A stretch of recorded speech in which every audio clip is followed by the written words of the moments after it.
श्रोता हो नमस्कार।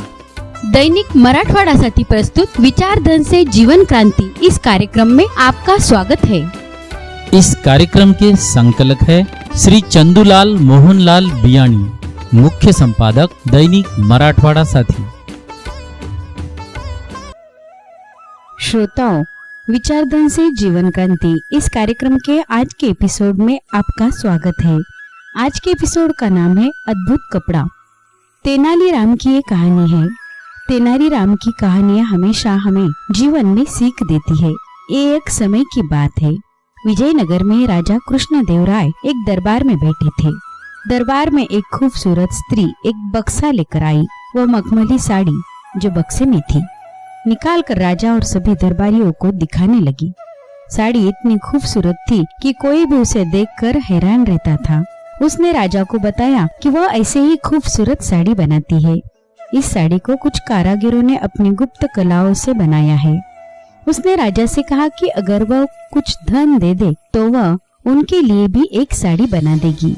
राजा कृष्णदेवराय ने महिला की बात मान ली और उसे धन दिया। साड़ी तैयार करने के लिए महिला ने 1 वर्ष का समय मांगा। बाद में वह राजा के महल में अपने कारीगरों के साथ रहने लगी और साड़ी बनाने लगी। उस महिला और कारीगरों को खाने पीने से सभी खर्च और भुगतान राजमहल ही करता रहता था।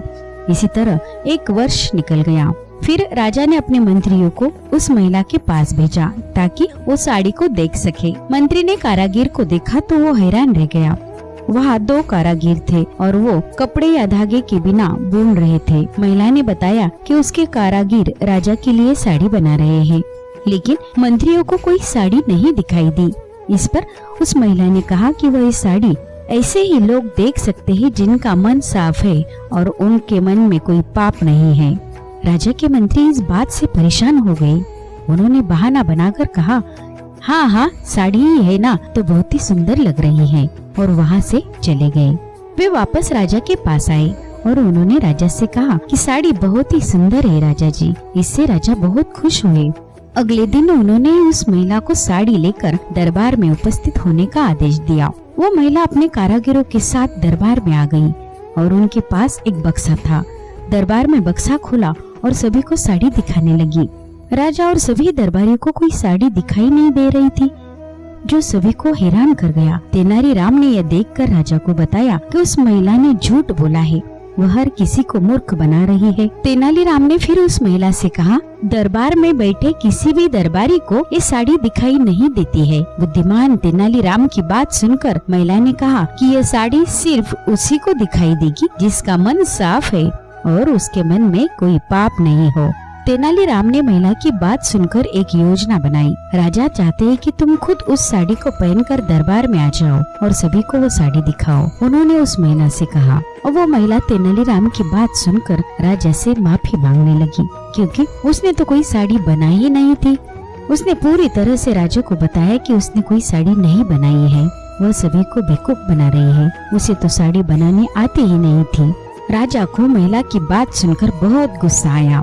उसे जेल में डालने की सजा सुनाई गई, लेकिन उस महिला ने बहुत विनती की, माफी मांगी, गिड़गिड़ा कर रोने लगी। फिर राजा ने उसे छोड़ दिया। राजा ने तेनालीराम की चतुराई की भी प्रशंसा की, क्योंकि उस महिला का झूठ सिर्फ तेनालीराम को ही पहचान में आ गया।